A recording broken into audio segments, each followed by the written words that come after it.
Welcome to Streams of Income with self-help author Ryan Rieger. For the next hour, you'll hear proven methods for how to live the multiple income streams dream. Ryan is passionate about helping others discover their gifts and start their own business. He's published 5 books, and his courses and group coaching programs have changed the lives of thousands of students all over the world.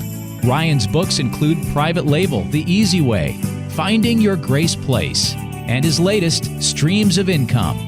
And now, here's your host, Ryan Rieger. Hey guys, welcome back to the Streams of Income radio show. I'm your host, Ryan Rieger. Today, Stephen and I are chatting with Larissa Green of Advanta IRA. So Stephen has a self-directed IRA that he can do some very creative things with. Essentially like have a retirement income and also invest in very unique things like outside of stocks, like real estate, private investments. He can invest in somebody's business, crypto, gold, oil rigs, and startup businesses, just to name a few. And so having an account like this gives you that flexibility to be able to invest in other things. And so Stephen wanted to have Larissa on to talk about some of those creative stuff. And then we talked also basically about what would most of my audience need from this, glean from this, how could they apply this? So essentially, let's say you have a job and you already have a 401k. Larissa said, just ask either your employer, your HR department, maybe the company that you have that account with, and just ask this question: can I move any of this to an IRA? And you'll know from them, they can tell you what those rules might be.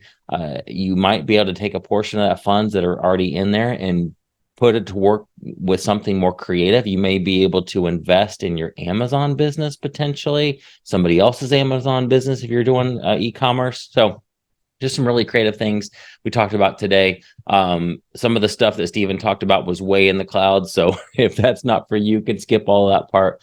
But just wanted to get you to thinking about unique ways. There are just so many different ways out there to earn extra money, to do different things with the money that you may already have. Also, check out all the episodes from my friend Mark Willis, because he has some things to say about all this as well. There are things you can do using his strategy to leverage that money that you already have building for retirement. So I'll put a link to all those episodes as well. But here is our episode with Larissa. Larissa, welcome to Streams of Income. Thank you for having me. Yeah, of course.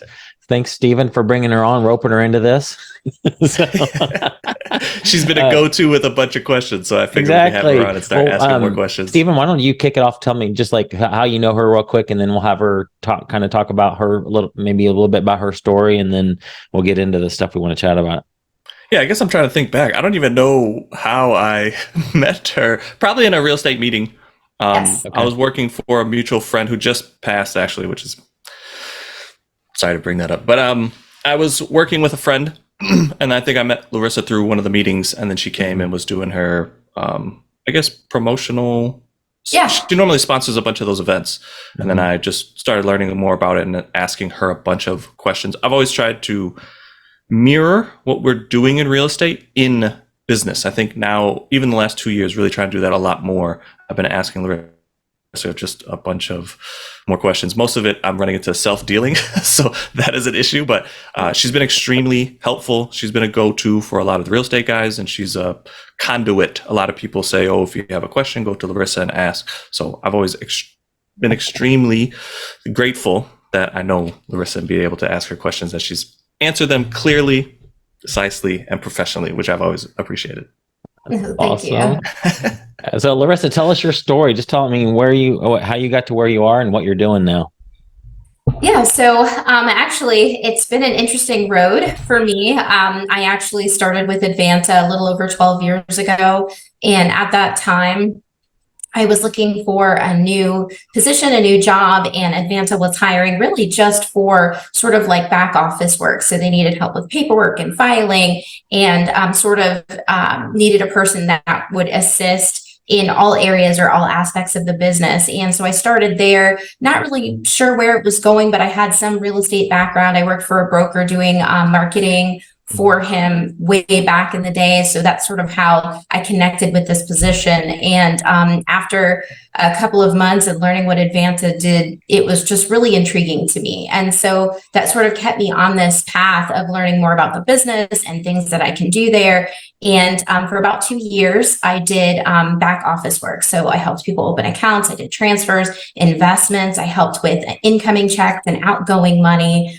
So that really got me involved in what was going on. And then 2 years into that, I said, I'd really like to do more. And so I started with marketing and education and sponsoring events like Stephen mentioned. And Stephen, I'm really not sure how long we've known each other, but I've been sponsoring events for so long, it's possible, but it's been lots of years. But through sponsoring events, I learned so much. I get to go to classes, local real estate classes. And also I've been out of the state many, many times to sponsor events. But through those events, I learned so much about investing through a self-directed account. And I actually do self-direct my 401k. And I've been so grateful for the journey that I've been on because it has really changed my life and the way that I look at things in general. So, when you talk about income, whether it's passive or earned, things of that nature, I don't know if I ever would have really looked at things in that way if it hadn't been for my career at Advanta. Yeah, that's awesome. Well, let's get super basic because we have people that are all over the map on this show that are listening. People that don't even have any idea what you just said. So let's talk about what an IRA is and what the difference is between that and a self-direct. I think people know 401k. That's pretty obvious. We hear that all the time. But what is a self-directed IRA? I guess one more question to add to that is go into what Advanta is also. I think those two kind of marry. Yeah. Yes. Yeah. I think you're right there, Stephen. A self-directed IRA, very simply, is a retirement account that you can use to invest outside of the market. So a lot of people will come to me and say, my brokerage firm account is a self-directed IRA, but our definition is something much different. We're looking at a self-directed account as something you could literally invest into things of your choosing. So when you're looking at your brokerage firm self-directed IRA, they're giving you options that they sell. So they're saying, hey, you can invest in stocks, bonds, and mutual funds. We have this list to choose from. But actually, the IRS has always allowed you to invest in so many other things. There's just not administrators out there like Advanta readily available to help you with those investments. And so we're really just filling the gap in the industry. You need an administrator between you and your retirement account, meaning that you can't just simply take money from your IRA, put it in a bank account, call it an IRA, and then make the investments you choose. You have to have an administrator that is going to do your record keeping. That's very important. Money has to go to that administrator as an IRA. It goes out of that account so that you can make the investments you choose, but everything has to properly be titled in the name of the retirement account, which your administrator is going to help you do. So that's the purpose of Advanta, and probably the reason a lot of people haven't heard of self-directed IRAs in the way that we're talking about today, because there's just not a lot of administrators out there. Many people actually come to us because they find a private investment that they want to make, and they go to their brokerage firm and say, hey, I want to make this investment. And they kind of get turned down. Like they hear it's a distribution from the account, or the IRS doesn't allow those. And brokerage firms are great. They do what they do. And we just sort of do the opposite. And so a lot of brokerage firms aren't even aware that you can make these investments. And when I say private investments, I'm talking about things like real estate, investing in private stock and private businesses, cryptocurrencies, gold and silver bars and coins, and really the list goes on and on. Oil rigs. Yeah, it's all the stuff that's not, I guess, common. Stocks, bonds, mutual funds, those are what most people think about when they think of retirement accounts, but this allows you to go into anything. Yeah. Before we started recording, I just said there's a bunch of business people that I've talked to that would like to invest into that same similar business, but it's not on the stock exchange. It's just a local business, but you can do that through your self-directed IRA. You can, yes. We do see people invest in, especially things like startups, or sometimes you'll hear it called like crowdfunding or angel investing, and you can do all of that through an IRA. That's awesome. different than IPOs, where their initial public offerings, where they're already on the stock exchange. This is off the publicly traded stocks. Larissa, if Mhm. I'm, let's say that, okay, perfect example is my brother. I know he has a 401k through his job and it's a matching situation. Is he kind of stuck into that? Or is there any way that, I know he could set up his own IRA through you guys by doing something extra. Is there a way to convert like what he's currently got going on? Like if I, just for most people that have a regular job that have a 401k plan, can they turn that into self-directed? So potentially, Okay. the IRA, the 401k administrator is really going to dictate that. Okay. So when the plan itself is set up, so sometimes people say, "Oh, well, it's through Fidelity, for example. Can I self-direct that?" It doesn't matter who holds the basically the administration of that 401k. It's more specific to the plan itself. So when the plan was set up, did they allow for in-service distributions or in-service rollovers? Or is there a specific age or a specific sort of bucket of money you can move money from? So it does depend, and they want to check with either the employer or the administrator to find out if the plan allows it. Sometimes it's going to be based on your age or the number of years in service, or you're going to only be allowed to move either the employee or employer contribution, and sometimes you can't do it at all. It just depends. What's the question that he would need to ask, or where would he even go to find that? So he could look in his plan documents, but sometimes that's cumbersome for people who are not familiar with reading. Yeah. So I would go straight to the employer or HR or plan administrator. So I would say, who can help me with questions on my 401k? And they would direct him. And then the question very simply is, can I move any of this to an IRA? That's good. This is why I really enjoy working with Larissa. One, because a lot of these questions are, it depends. And even stuff that I float by Larissa too. She's like, you need to really talk to a lawyer at this point. But she knows her stuff. She also knows where the line is. But a lot of this is unknown. And especially when you talk to the retirement accounts, there's so many variables in. I think a lot of these answers might be, it depends. But this is why I suggest anybody that's interested to reach out to Larissa or Advanta, because they will be able to give you a little bit more of a specific use case for yourself. Because a lot of these hypotheticals, I think it depends. That's why I started smiling as soon as Ryan asked that question. I was like, I kind of know where this is going. It depends. Right? Yep, it depends. Yeah. Okay, so we have a lot of people on our that listen to this show that are e-commerce sellers, and a lot of them specifically sell on Amazon. You were mentioning some of the things that people can invest in. Would that include? I imagine I can't invest in my own business, right? Like, could I take some money out of the IRA to buy inventory to sell for my own business? So potentially. Okay. All right. Stephen and I have had this conversation many times. That's really cool. That's good news. Yeah. So there's a few different ways you can structure an investment through a 401k. So this would not be through an IRA. An IRA has rules strictly prohibiting what they call self-dealing. And so when you're looking at your IRA, people say, well, I just want to borrow money from it. Or how do I set myself up with a loan? And an IRA just doesn't allow for that. But a 401k could potentially do that. And there's two ways you can do it. With a 401k, you could potentially take a loan. And so if you also have a W-2 job where you have a 401k, sometimes 401ks do allow what they call a participant loan. And a participant loan is going to be $50,000 or 50% of the total value, the lesser of the two. This is a structured loan. So when it's not free money, essentially.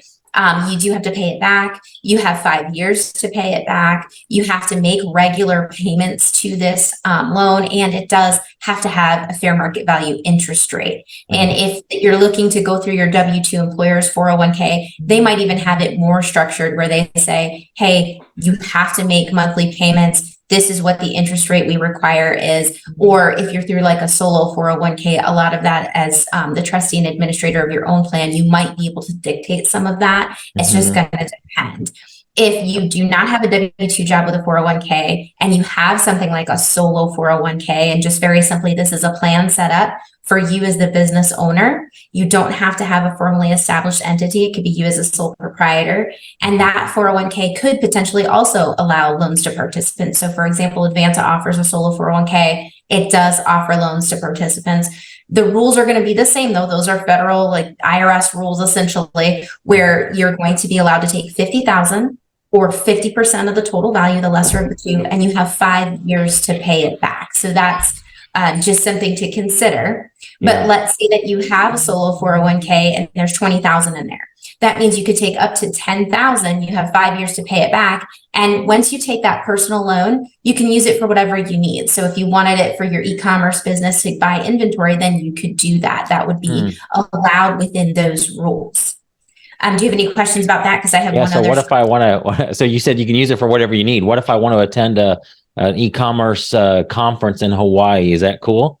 Yeah, it's a personal loan. So you're Interesting. taking that loan and you're using it for whatever you need. So Wow. it's not really linked to the business in that way, Got because it. once you have those funds, they're in your personal bank account and you can use them. Just keeping in mind, again, that payback rule, you don't want to miss payments. If that amount essentially could be distributed to you as a value if you don't make your regular payments.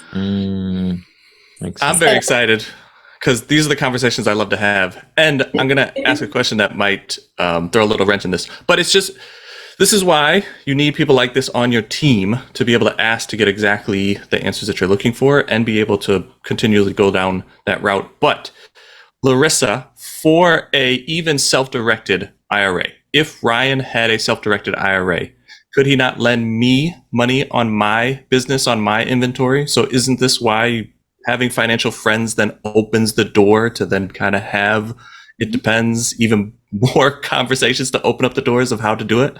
Yes, that's true. It's remember that I mentioned self-dealing. So if you're unrelated to the individual, if this transaction is considered arm's length. So really what the IRS is looking for is no current benefit to you or the IRA holder for making the investment, meaning that, if Stephen wanted to lend money to Ryan from his IRA or 401k for inventory, that he's not also personally getting some sort of kickback for doing that. So if he said, hey, Ryan, I'll lend you $10,000 from my IRA. And Ryan said, if you do that, I will lend you $10,000 from my IRA at the same interest rate. That could be problematic, right? That's not arm's length. We're sort of looking at, a disqualified distribution here at that point, because I sort of call that reciprocal lending, where you really want to be careful with that sort of thing. But if Stephen said, hey, I heard you were looking for a loan on your inventory and you were going to pay X interest rate for 1 year. Hey, I'm in on that deal. I have that money to give you. And then say 6 months later, Ryan said, hey, I heard that you had an opportunity where you were partnering on something and my IRA would really like to be involved in that opportunity. These two opportunities don't feel like they're related. And so that might be okay. But when you're talking about related investments or sort of that reciprocal lending, that's where you might have an issue. But otherwise, yes, this could be an arm's length transaction where you're unrelated to the individual that you're making the investment through, and you don't have a current benefit for making that investment, and that would be okay. So you said, yes, you can do it through yourself, not really through an IRA, self-directed, or a Roth, but you can do it through other means. And you were saying about your company also has a match for a 401. You can make a loan out to yourself. But the other side of the coin is if you have a friend, you can make those loans also. So this is why I love this business real estate game, because even when you get an answer and it's very strict, like you can't do it this way, there are other things that kind of open the door to go, oh yeah, you can do it that way. I just had a conversation the other day with a real estate broker, I guess.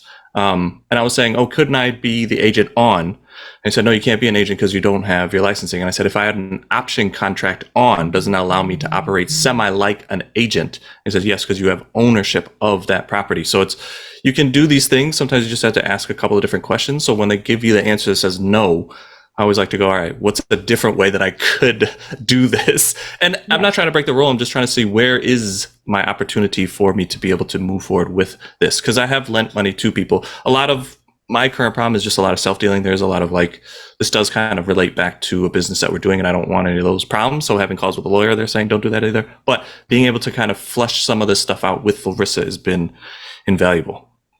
Well, and you're correct in saying, sometimes you just have to look for the correct structure because it's going to be really important. So, we talked about how your IRA can't lend you money, but maybe you do have financial friends where you can go to them and say, hey, I'm looking to raise capital for XYZ. Are you interested in this deal? And that might work out for you instead. And then, structuring the deal is going to be super important, where Stephen and I have talked extensively about how this might work or that might work, or maybe structuring it properly with an attorney will allow that to work, because we don't have enough information on certain scenarios from the IRS for something that you might be able to do. So, a lot of times people will sort of come back to, the Google situation and how that was structured and things of that nature. And that's when I say, that's when you want to talk to an attorney, because I can't structure that for you, but it might work and it might not work.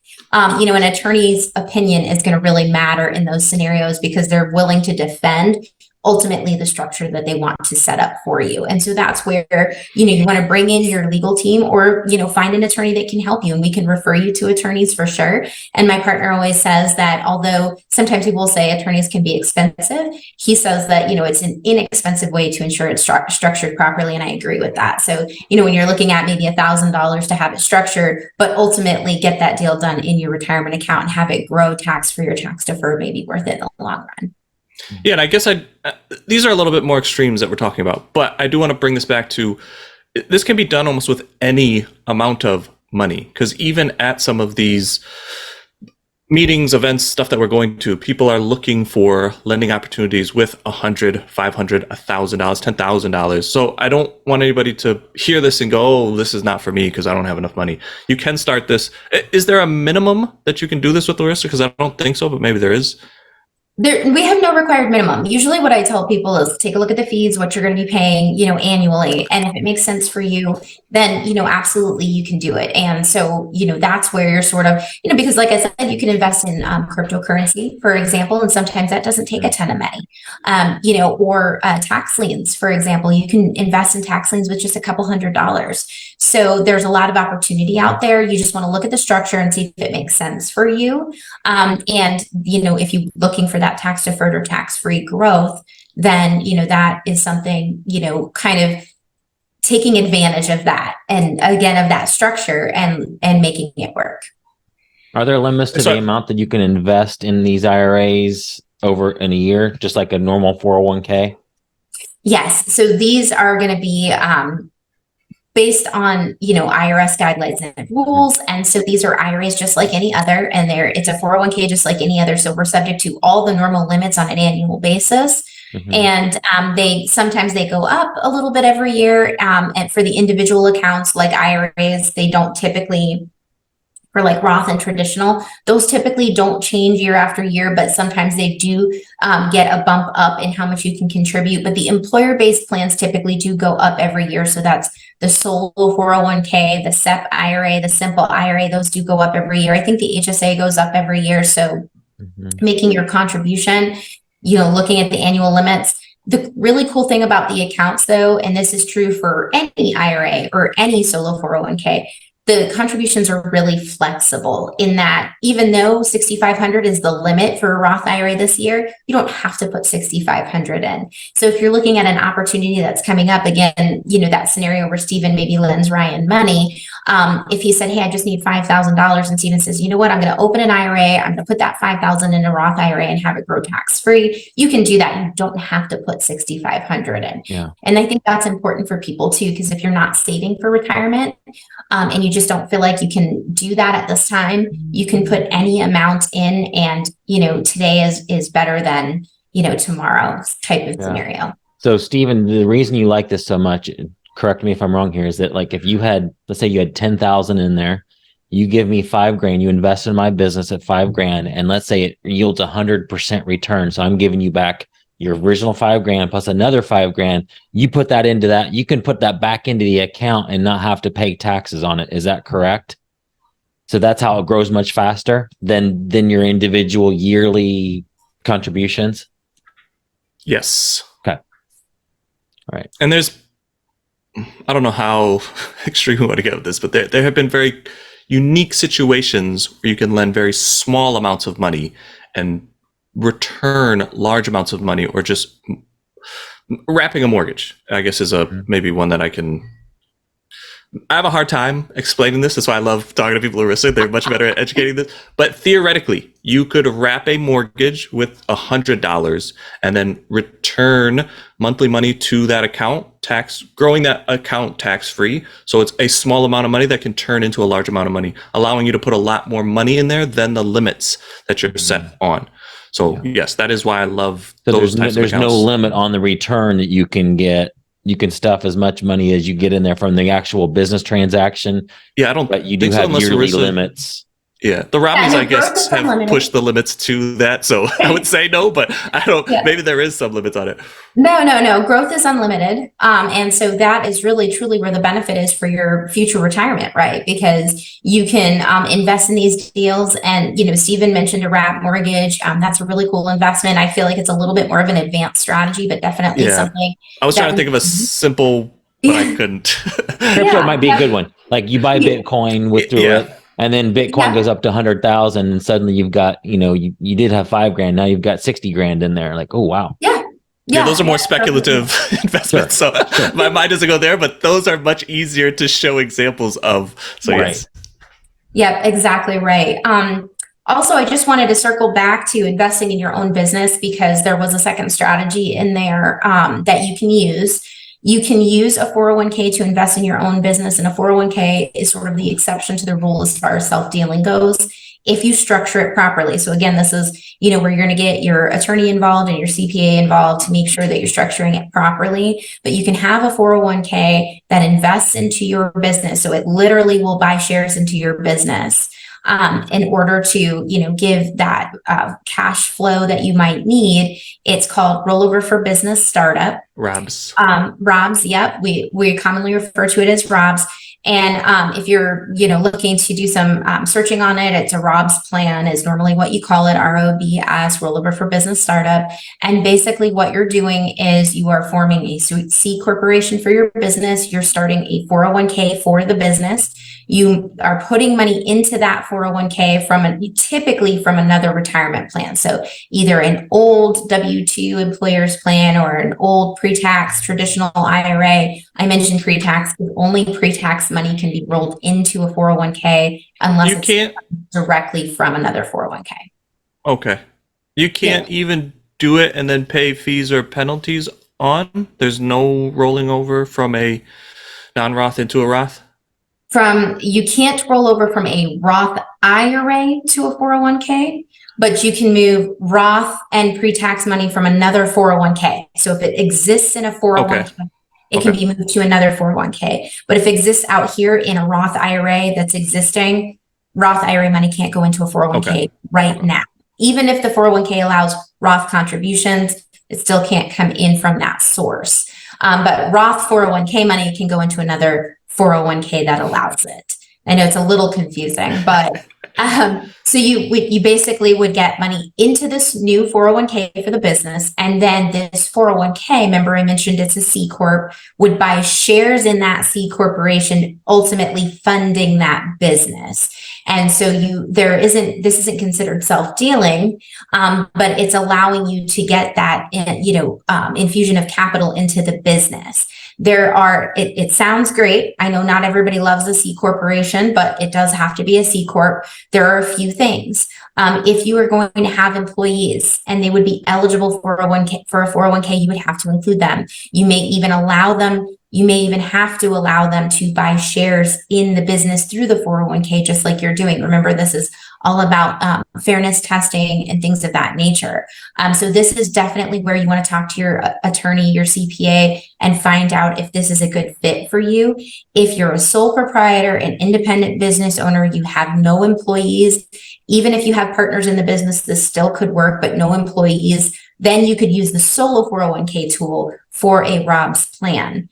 If you have employees, definitely a time to talk to a CPA or an attorney familiar with this. And even if you have no employees, making sure that this is the right structure for you, because a ROBS doesn't work for everybody. And that's super important because every year you have to value that stock by a third party, turn in a valuation, and file a tax form called a 5500 to keep the ROBS plan going. So making sure you're understanding all of that. I only know just enough about it to tell you a little bit about it. I always tell Stephen, but not enough about it to advise you, and I wouldn't feel comfortable anyway. But just so you're aware, that option is out there. And especially if you have no employees, that might be something to talk to your advisor about. However, people with employees do it all the time. So again, making sure you have professionals that can help you. Yeah, I think the biggest split down the wealth line that I see from talking to a bunch of people. The wealthier people that I know understand a lot of this terms, how to use it. I don't think they understand every single piece of it, but they have it down to a place where they can leverage it to help them in their wealth building journey. But I know some people might be overwhelmed by, but you don't have to receive all of this, but take from this just the aha that things can be done slightly different, and then try to find out how you can apply it to your own business. But I would say this understanding is definitely where the line draws from people that I know that are very, very wealthy and people that I know that are doing okay. But as soon as you can start moving that money into tax-free spaces for yourself, I think that's where the whole game changes, and you can start really building wealth, future wealth, especially setting yourself up for the future. As I've gone to, I don't know if we're going to any more e-com events, but it seemed like there was a misunderstanding of how to like retire, especially if you're self-employed. I think there are a lot of opportunities in the e-com space that you can start building up your own retirement. I think self-directed is, but I would suggest the best way to go about it doing it, especially if you're in those circles, you know those people, you've known those people for a long time. Even a simple, you have an e-com business, Q4 was amazing, set aside $1,000 and then see if you can start lending or at least understanding how to use this self-directed IRA, because you can put that $1,000 into a self-directed Roth, correct? IRA. Mm-hmm. Yep. And then start lending or at least learning that and growing that retirement account for yourself, because you might be very surprised in a year or two the amount of knowledge you can gain and the amount that you can grow that retirement account for yourself, setting yourself up for retirement. Because I know that is I guess the way that I talked about always was from real estate standpoint, just asking people, what are you doing for retirement? But in the e-com space, it just seemed like they were like, oh, when I get there, hopefully it will be. But this allows you to start getting your foot in the door and your toes wet to see how to leverage these tools to your benefit, especially if you are self-employed and wanting to grow retirement. I think this is a simple way to get in, especially I think for me and Ryan, it was very easy to lend money out because I know him. But those opportunities, I'm sure if you're in these circles, especially in e-com, should present themselves, because I've always been short when looking for inventory, not having cash on hand because it's tied up in something else. And I think another e-com person would understand your inventory is where all your money is. You haven't got paid out yet. I can float you some money at X%, and you can benefit each other. Yes. And I think, like you said, starting with 1,000 or, even as I mentioned, sometimes people say, well, just right now is not the time. But even if you could just get a little bit of money every month into an IRA, it builds up fast. It's definitely one of those things where you look back and you're like, wow, is that already at $1,000, or is that already, we all know that adage, time flies, right? So before you know it, you have that many in that account and you're ready to self-direct. And another benefit of self-directing, and really that's what we're talking about here, is investing in what you know best, right? So e-commerce is what you know. And so how can you leverage that IRA to grow your retirement account in what you know best? We do every year, me and my partner, Corey, do a webinar on the unique investments of a self-directed IRA. And we call that from crypts to cryptocurrency, because we've had people invest in crypts and we've had people invest in cattle, alpaca, racehorses. And these all seem so unique to us, but these people making those investments are just simply investing in what they know best. This is their life day after day. They're investing in things like racehorses, or they're out there working farms and handling cattle and things of that nature. And so that's where they want their retirement account. They're taking that retirement account and saying, hey, there's a farm down the road, and I know that this cattle is going to be, prime stock or whatever it might be. And if you're listening and I'm using the wrong terminology, it's not my wheelhouse, but literally taking that money and investing in what they know best. I have an individual that I talk to all the time that invests in farmland.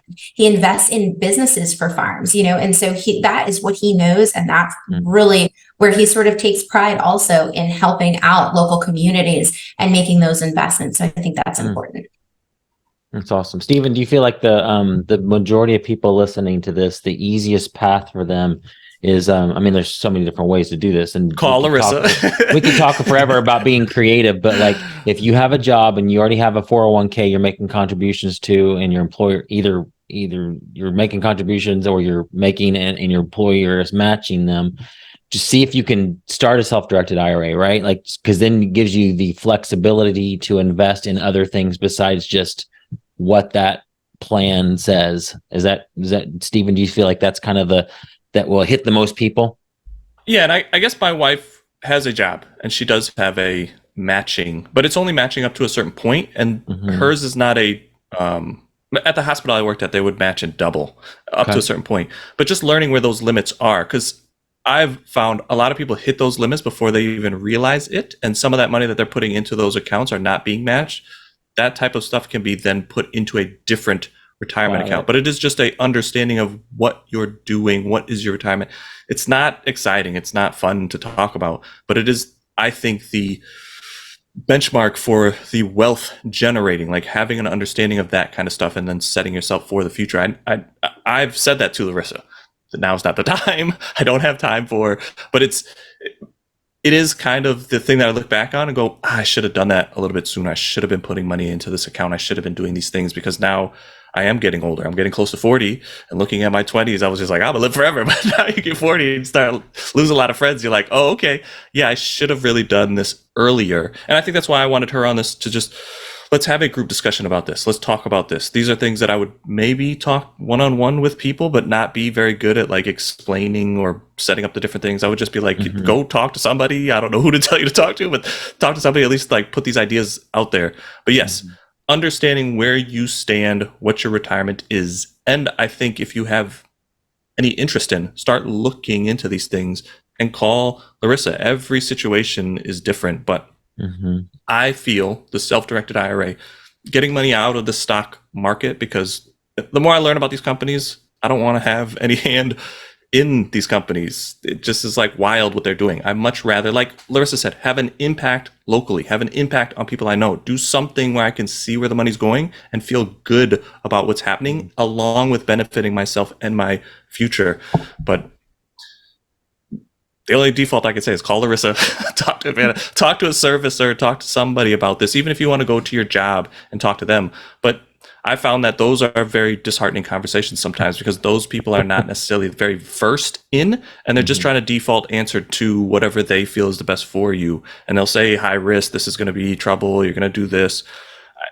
I went to, when I was maybe 17, not to ask my mom the exact age, in with my mother to her place to talk to about her retirement. She had some money in there. I wanted to pull some money out and put it into a different, I didn't know about accounts or anything. I just was going to pull it out, pay the fees and taxes, and then buy some stocks for her Ford when they were down at $1. And that's like my biggest regret, that I didn't do it, because they talked us out of it. They were like, oh, this is high risk, you're going to lose all this stuff, this is going to be horrible, you're paying all these fees, it was just like, but the stock that went from $1 up to 15 would have been way outpacing any fees or whatever else. And that account that she still has with them, I mean, she's rolled it over into other things, but it hasn't grown anywhere near what it could have done that many years ago. So go in there, get all the information that you can, but then don't take what they're saying as gospel. I think just being young, I didn't know any better, and go, this guy's a professional, I'm listening to a professional. But just continue to ask questions and have people like Larissa on your team that go like, you can't do that, this might be another way of doing it, but you really want to talk to a lawyer, or here's a number to call, talk to this person. Those are the things that are extremely beneficial. I guess the other part of this, before we end up this call, Larissa, we talked briefly on how a business owner might be able to get financing for a home, because I think that's another hot button right now. People are thinking of maybe moving, don't necessarily want to sell their house, but want to buy another house, but the interest rates are hurting them. The other part of being a self-employed person is you're trying to show as little income as possible, but it's hard when you go to a bank and they need to see a high income to lend you money. Are there self-directed or anything that you would suggest in that field for a business owner using any kind of accounts to think about when looking for a new home?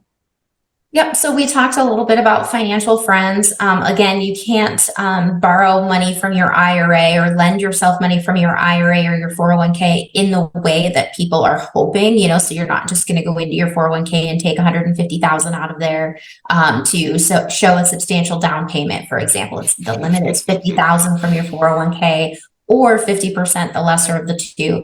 But going back to financial friends, if you have people willing to lend you money, it could be a first mortgage, a second mortgage, a third mortgage. When you're looking at stuff like that, that might work for you. You're going to typically, Stephen and I talked about Dodd-Frank and how, it could apply if you're borrowing for your primary residence, but looking at other real estate as well for collateral could work as well. And I'm not saying you couldn't lend in a Dodd-Frank situation, but this is, again, another time to get an attorney involved and make sure that you're doing everything properly. The forms are filled out, all the I's are dotted, the T's are crossed, that sort of situation. But you do sort of see that happening at times too. So again, looking to your financial friends where, something like that could potentially work for you. Now, IRAs and 401ks, they both have sort of an exception for first-time home buyers for taking money out of those accounts towards your down payment. And I think that first-time home buyer is sort of a little misleading. The rules are a little flexible there. Again, talking to your CPA about what that looks like in order to take a distribution penalty free. It's not a ton of money, but it might get you more closer to the down payment that you were looking for. I think it might be $10,000, but I'd have to look that up for you because it's been a little while since I don't really deal in that directly. But you would get the distribution penalty free. It doesn't mean that you don't pay taxes, but it means that you might be able to get some money out towards your down payment if you were looking at something like that.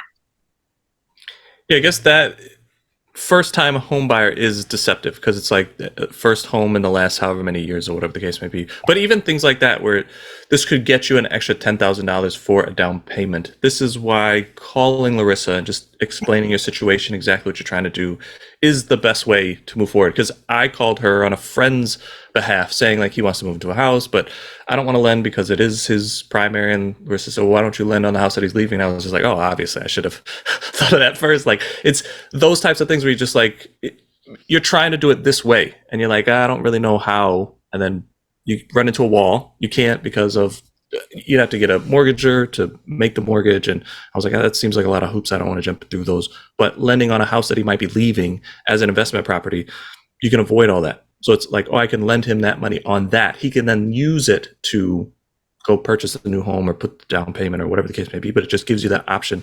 Structuring those deals is what I find is the most enjoyable part of being an entrepreneur. Mm-hmm. The other thing I want to mention too, because we talked about making your contributions to your employer-based 401k, is that you can have a 401k and you can still make your contributions to an IRA. So I just wanted to point that out. Even if you're maxing out your 401k, that's sort of your opportunity to also max out an IRA. Your contribution has to be eligible, and there's a whole list of things that go into the eligibility of a contribution. But of course, you have to have the earned income to make that contribution. If you're making a Roth contribution, you can't make more or earn more than a certain amount in a given year. That amount is going to depend whether you're single or married filing jointly, or you can contribute to a traditional IRA and get it over to the Roth IRA. So there's a lot of things that you can still do within the rules. But my point being that even if you have a 401k and even if you're maxing it out, you still can contribute. You can still have and contribute to an IRA. And you can always grow your retirement account. So even if you're not eligible to make contributions for one reason or another, you can still invest and grow those investments. And with a self-directed IRA, I like to say the sky is just about the limit. There's the self-dealing rules, and there's only two asset classes that you can't invest in, and that's life insurance and collectibles. So outside of that, you're really looking at so many opportunities, in your wheelhouse. Is that life insurance your own life insurance? Can you buy remainder interest in other people's life insurance? No. You cannot buy remainder interest. I get asked that all the time. Currently, the rules say no. Currently, the rules say no on that. Okay. And you were saying the 401 to borrow out as a first-time home buyer is not necessarily through self-directed or anything that you're doing. You're just saying even if you have a 401k period, you can go into your own employees, whatever, and ask them, and they might be able to help you out with it. Or say they don't know, but that could be an option, even if you're not doing self-directed or any uncommon investing. You still have those options.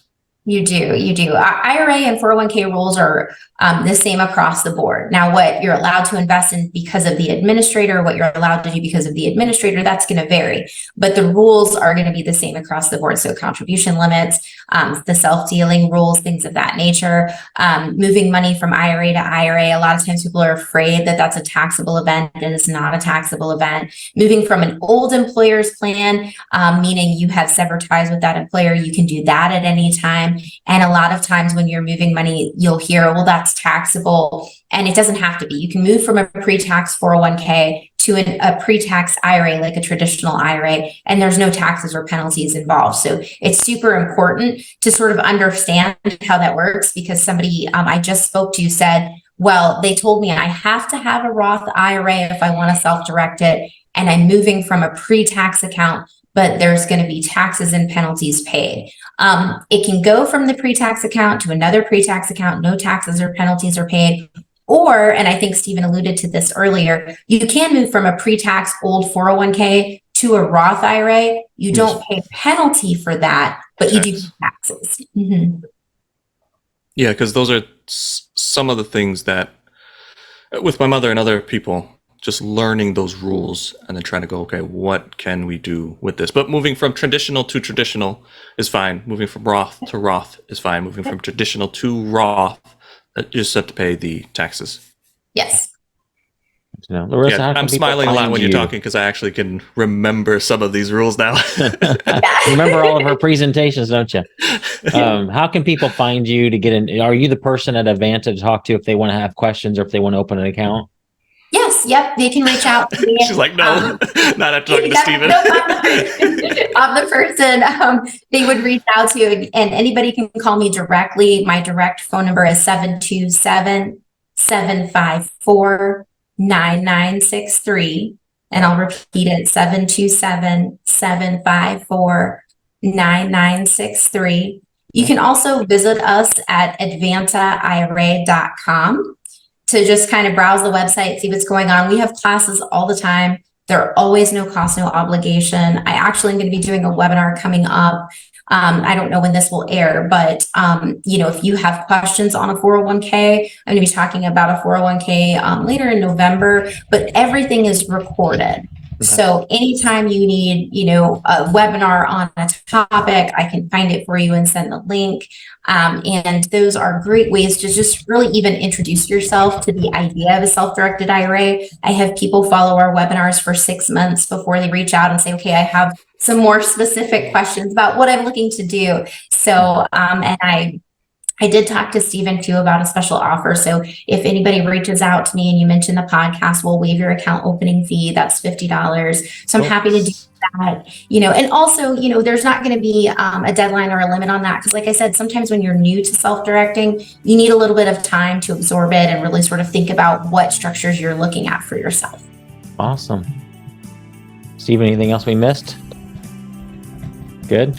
Yeah. I mean, I have personal questions for her, so maybe sure. After this. Yeah, no problem. Larissa, thank you so much for doing this. Appreciate it very much. Good meeting you. Thank you so much for having me. You've been listening to Streams of Income with self-help author Ryan Rieger. From right here in the Dallas Metroplex, Ryan teaches several entrepreneurial courses and group coaching programs to students all over the world. Be sure to listen next week at the same time for Streams of Income with Ryan Rieger.